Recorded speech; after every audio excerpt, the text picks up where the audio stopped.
बिस्मिल्लाहिर्रहमानिर्रहीम। Dear student, अस्सलामु अलैकुम। लास्ट वीडियो में हमने एक्सरसाइज 1.1 सॉल्व की थी। आज हम ना टॉपिक जो डिस्कस करने जा रहे हैं वो है types of matrix. Types of matrix, उसमें हम 5 मैट्रिक्स को डिफाइन करेंगे कि किस तरह मैट्रिक्स जो है, मैट्रिक्स की टाइप्स जो है वो उनकी डेफिनेशंस प्लस एक एग्जांपल्स के साथ हम इसको सॉल्व करेंगे। तो उसके लिए हमारे पास सबसे पहले रो मैट्रिक्स है, ठीक है, उसके बाद कॉलम मैट्रिक्स है, रेक्टेंगुलर मैट्रिक्स है, स्क्वायर मैट्रिक्स है और फिर नल और जीरो मैट्रिक्स है। ठीक है, ये 5 टाइप आज हम इस वीडियो में डिस्कस करेंगे। उसके लिए हम सबसे पहले रो मैट्रिक्स को देखते हैं। रो मैट्रिक्स क्या होता है? रो मैट्रिक्स, और matrix is called a row matrix. A matrix is called a row matrix if it has only one row। मतलब क्या है कि एक ऐसा मैट्रिक्स जिसके अंदर सिर्फ एक रो पाई जाए, एक रो पाई जाए, वो हमारा रो मैट्रिक्स कहलाता है। For example m equal to 2 minus 1 7। अगर हम इस एग्जाम्पल्स की बात करें, एग्जाम्पल की, तो यहाँ पे हमारे पास रो सिर्फ एक है, यहाँ पे कॉलम 1 और 2 और 3 कॉलम बन रहे हैं, लेकिन रो हमारे पास एक है, लिहाजा हमारे पास ये रो मैट्रिक्स बनेगा। क्यों? क्योंकि इट हैज ओनली वन रो। ठीक है, यहाँ पे क्या रह रहा है? इट हैज ओनली वन रो। तो इस मैट्रिक्स के अंदर, ऐसे मैट्रिक्स जिनके अंदर सिर्फ एक रो पाई जाती है वो हमारे रो मैट्रिक्स कहलाते हैं। बात करेंगे दूसरे मैट्रिक्स की, तो वो है हमारे पास कॉलम मैट्रिक्स।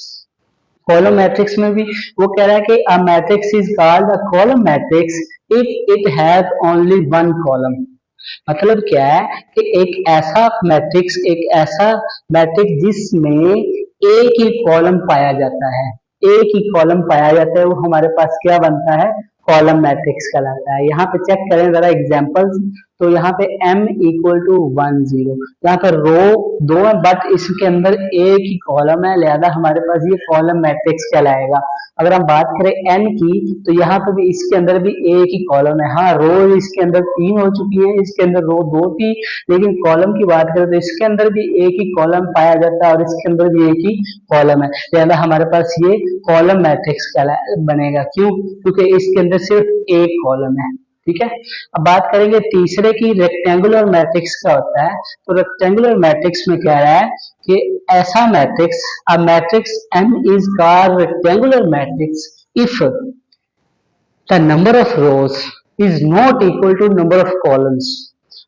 कहने का मतलब ये है कि number of rows of m is not equal to number of columns m।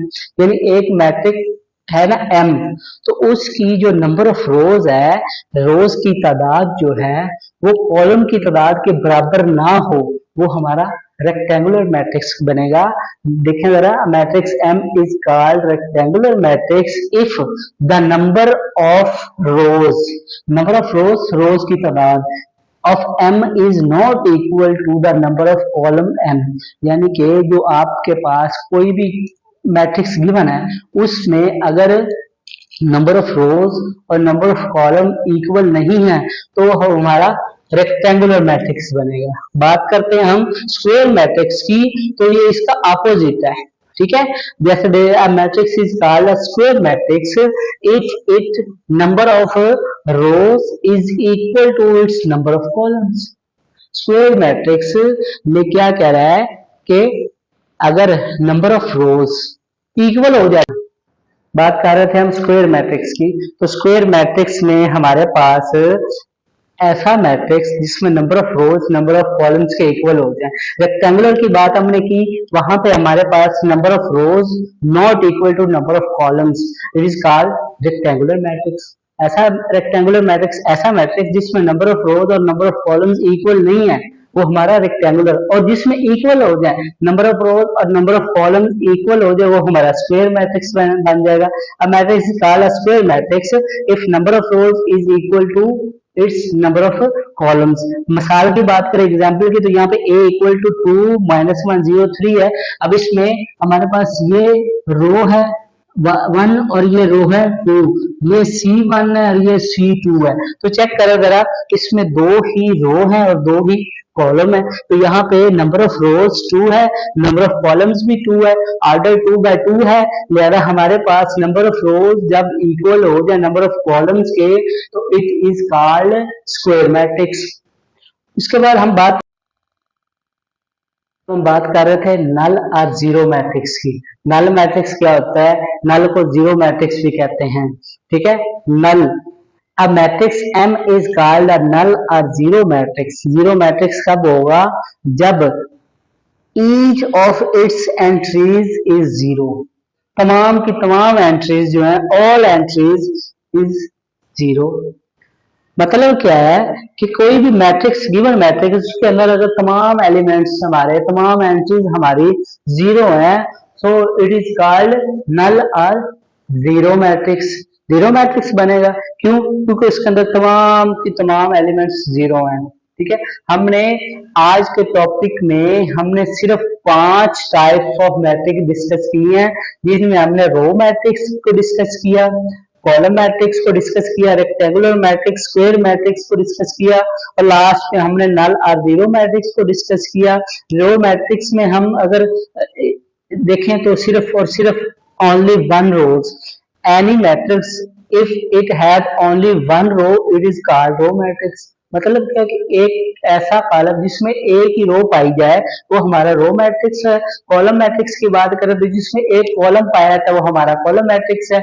और रेक्टेंगुलर की बात अगर हम करें रेक्टेंगुलर मैट्रिक्स में, तो number of rows not equal to number of columns, यानी कि नंबर ऑफ रोज कतारों की तादाद और कॉलम्स की तादाद आपस में बराबर नहीं है, तो it is called rectangular matrix. अगर हम स्क्वायर मैट्रिक्स की बात करें तो स्क्वायर मैट्रिक्स अपोजिट हो जाता है किसके?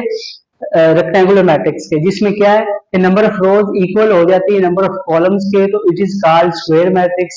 लास्ट में हमने डिस्कस किया नल और जीरो मैट्रिक्स, तो इसमें उसने कहा कि ऐसा मैट्रिक्स जिसमें तमाम एंट्रीज जो है वो जीरो होगी वो क्या कहलाएगा? हमारे पास जीरो मैट्रिक्स कहलाएगा, जिसको नल मैट्रिक्स भी कहते हैं।